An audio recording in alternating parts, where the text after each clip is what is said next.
Yes, it all starts with what we eat in childhood.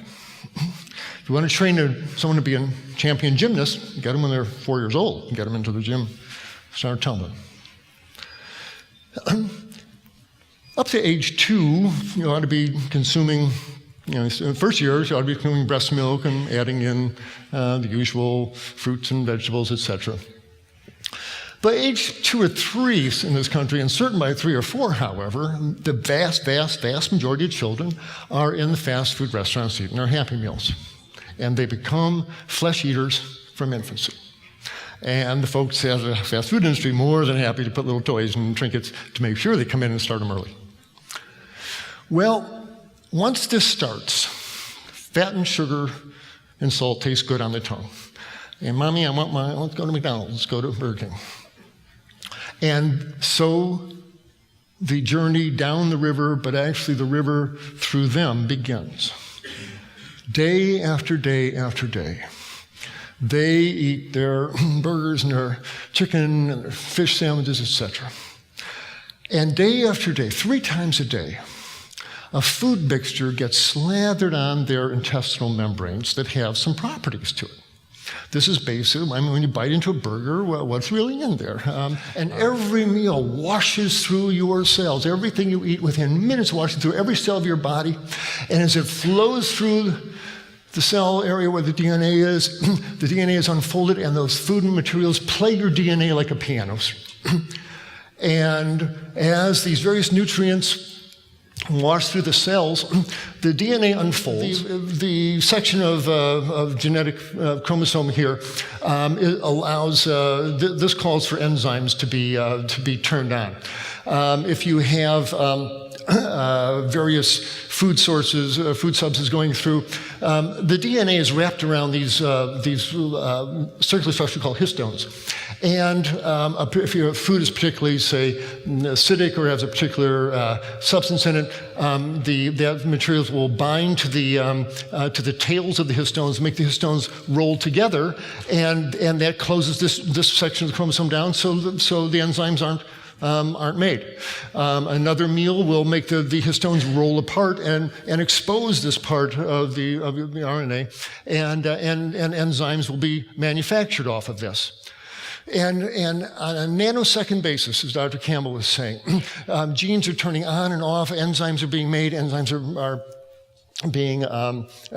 being turned off. Very importantly, what we are learning now, you can permanently turn off genes. It's called genetic imprinting. And material called microRNA can come and lock onto this section, and it will never produce whatever enzyme is called for there. And once that's locked down, every daughter cell that comes from that will also be shut down. It will not produce that particular enzyme. Let food be your medicine has profound effects. Food has such a dynamic effect in our body, the food we eat determines the bacteria down in our gut. And if you're on an omnivorous diet, if you are sliding meat down your intestines several times a day, you're dumping a lot of carnitine down there. And carnitine will summon up a population of bacteria that will digest that carnitine. They can't help it, and their waste is called trimethylamine. And this is nasty stuff. Your liver will not tolerate in the body, so it oxidizes it to trimethylamine oxide. As I mentioned, this in turn drives cholesterol into the artery wall, setting you up for plaques. And now it makes sense why, as we learned from the Bogalusa heart study, when they do autopsies on kids killed in car accidents, and they look at their aortas already at 10 and 12 years old, they already have yellow streaks of early atherosclerosis there. And it's probably because they've been scarfing down the burgers since they were 5. You know who's different? The people who've been raised as vegans since birth. I think they are different metabolic creatures altogether.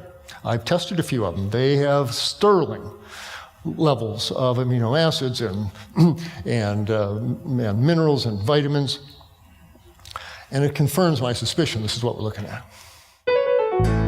What we're now learning is that high intakes of animal-based proteins, as illustrated with casein, the principal component of cow's milk, that protein, that kind of protein, really has a number of very adverse effects.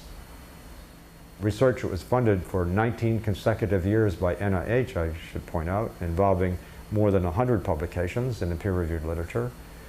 What we were essentially able to show in those studies that we could take casein when fed at normal levels of intake and just watch tumors grow. We could take the casein away and turn off the growth of these tumors. We could put casein back in again, turn tumor growth back on again, take it away, turn it off.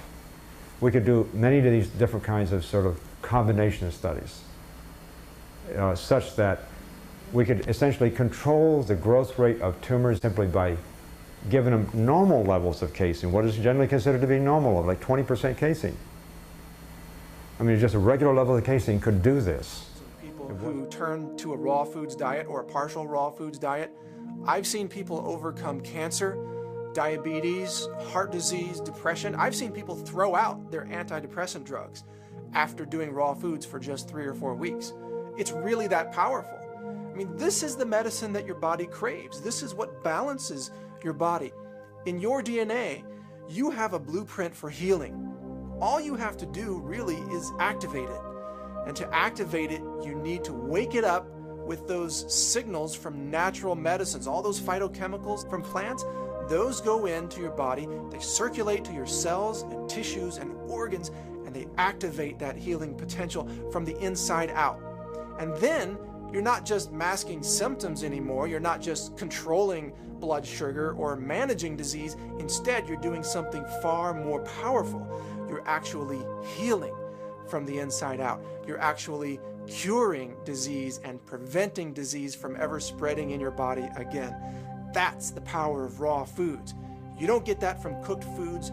You don't get that from pharmaceuticals. You only get that from nature. Living nature, live, raw foods gives you that kind of potential.